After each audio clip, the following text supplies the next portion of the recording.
কাজ। বিশেষ করে প্রবাসে যেতে আমাদের দেশের মানুষ নানান রকমের প্রতারক চক্র দালালদের খপ্পরে পড়ে অনেকেই প্রতারিত হয়, সহায় সম্বল হারিয়ে ফেলে। সেই জায়গা থেকে আমরা একটা সিদ্ধান্ত নিয়েছি, প্রথম হচ্ছে যে আমাদের দেশে যে অভিবাসন ব্যয় এটা একটু বেশি, এর কারণ হচ্ছে এই দালালদের দৌরত্ব, মধ্যস্বত্বভোগীদের তৎপরতা। তো এটাকে বন্ধ করা। দ্বিতীয়ত, অভিবাসন ব্যয় একটা নির্দিষ্ট করে দেওয়া, যেন এর বেশি কেউ নিতে না পারে। আপনার পাশাপাশি এখানে আমাদের দেশে অনেকগুলো রিক্রুটিং এজেন্সি আছে।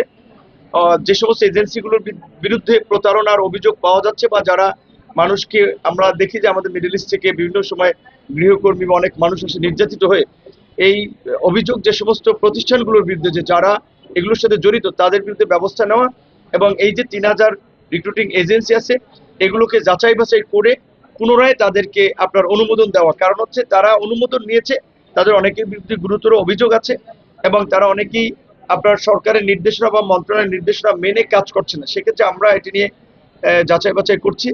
আর